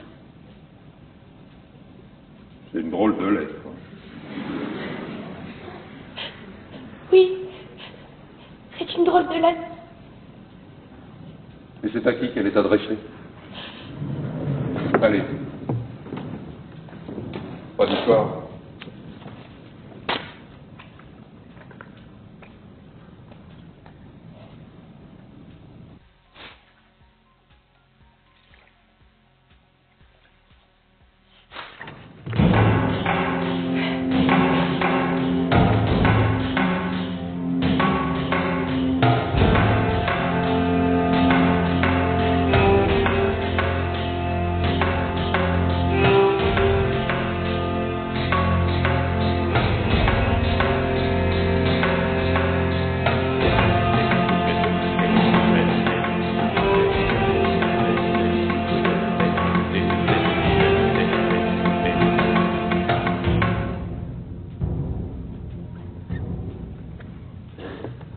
Là, c'est fini pour Antigone. Maintenant, le tour de Créon approche. Il va falloir qu'ils y passent tous. La reine! Où est la reine? Que lui veux-tu? Qu'as-tu à lui apprendre? Une terrible nouvelle. On venait de jeter Antigone dans son trou. On n'avait pas encore fini de rouler les derniers blocs de pierre lorsque Créon et tous ceux qui l'entourent entendent des plaintes qui sortent soudain du tombeau. Chacun se tait et écoute, car ce n'est pas la voix d'Antigone. C'est une plainte nouvelle qui sort des profondeurs du trou. Tous regardent Créon. Et lui qui a deviné le premier, lui qui sait déjà avant tous les autres, hurle soudain comme un fou. Enlevez les pierres! Enlevez les pierres! Les esclaves se jettent sur les blocs entassés, et parmi eux, le roi suant, dont les mains saignent. Les pierres bougent enfin, et le plumage se glisse dans l'ouverture.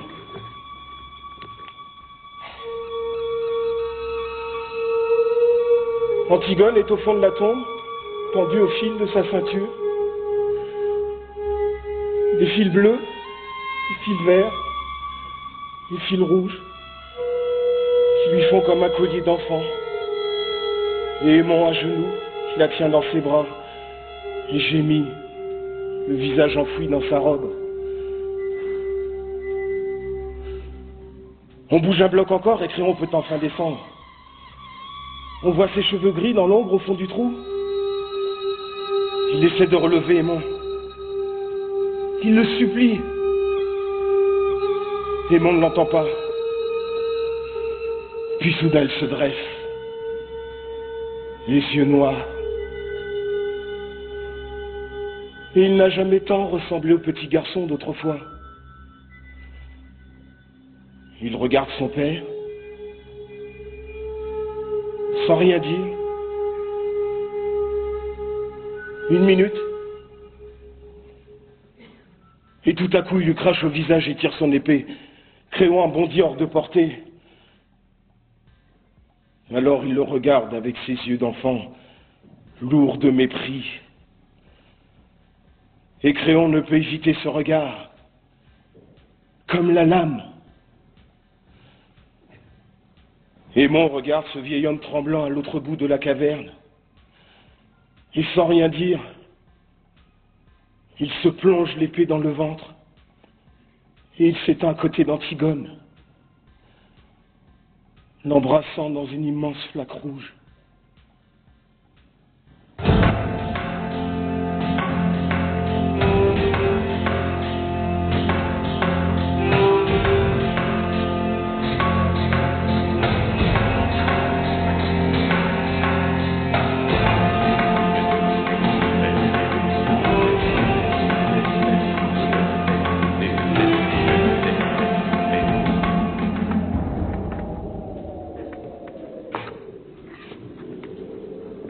J'ai fait coucher l'un près de l'autre.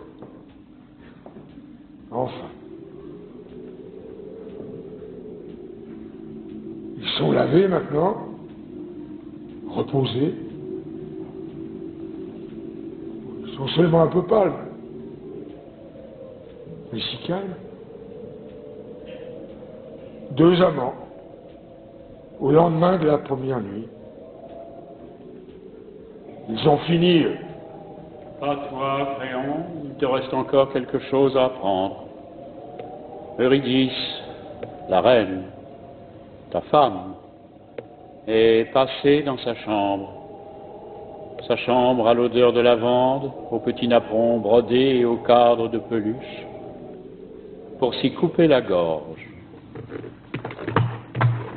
Elle est étendue maintenant sur un des petits lits jumeaux démodés, à la même place où tu l'as reçue, jeune fille, un soir, et avec le même sourire, à peine un peu plus triste. Et s'il n'y avait pas cette large tache rouge sur les linges autour de son cou, on pourrait croire qu'elle dort.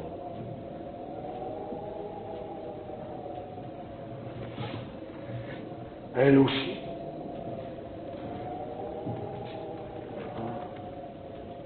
Ils dorment tous. C'est bien. La journée a été rude. Ça doit être bon de dormir. Oui, mais tu es tout seul maintenant, Créon. Oui, tout seul.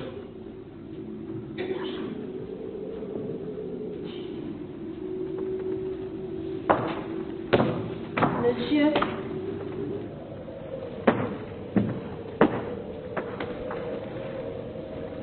Je vais te dire à toi. Hé, Ils savent pas les autres. On est là, devant l'ouvrage. On peut tout de même pas se croiser les bras.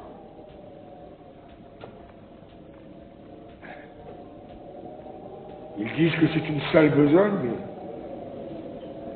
si on la fait pas, qui la fera? Je ne sais pas, monsieur.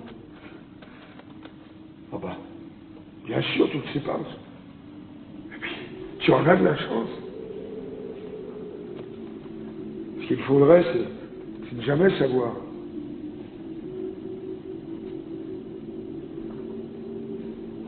Il te tape d'être grand, toi. Oh oui, monsieur. Mais tu es fou, petit.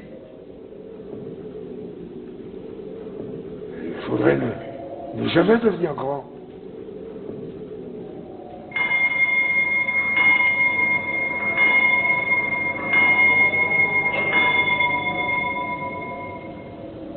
« 5 heures.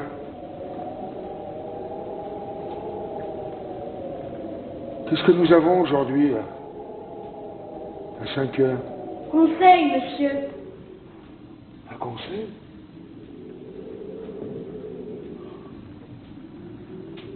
Eh bien, puisque nous avons conseil, petit, nous allons y aller.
Et voilà, sans la petite Antigone, c'est vrai, ils auraient tous été bien tranquilles. Mais maintenant c'est fini. Ils sont tout de même tranquilles. Tous ceux qui avaient à mourir sont morts. Ceux qui croyaient une chose, et puis ceux qui croyaient le contraire, et même ceux qui ne croyaient rien, et qui se sont trouvés pris dans l'histoire sans y rien comprendre. Morts, pareils, tous, bien raides, bien inutiles, bien pourris. Et ceux qui vivent encore vont commencer tout doucement à les oublier et à confondre leurs noms.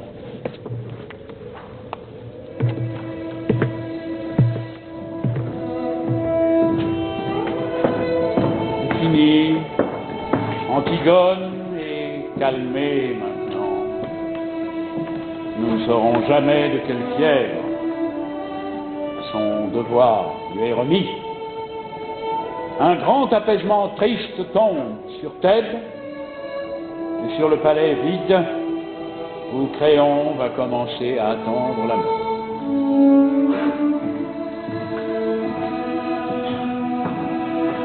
Il ne reste plus que les gardes. Eux, ça leur est égal. C'est pas leurs oignons. Ils continuent à jouer.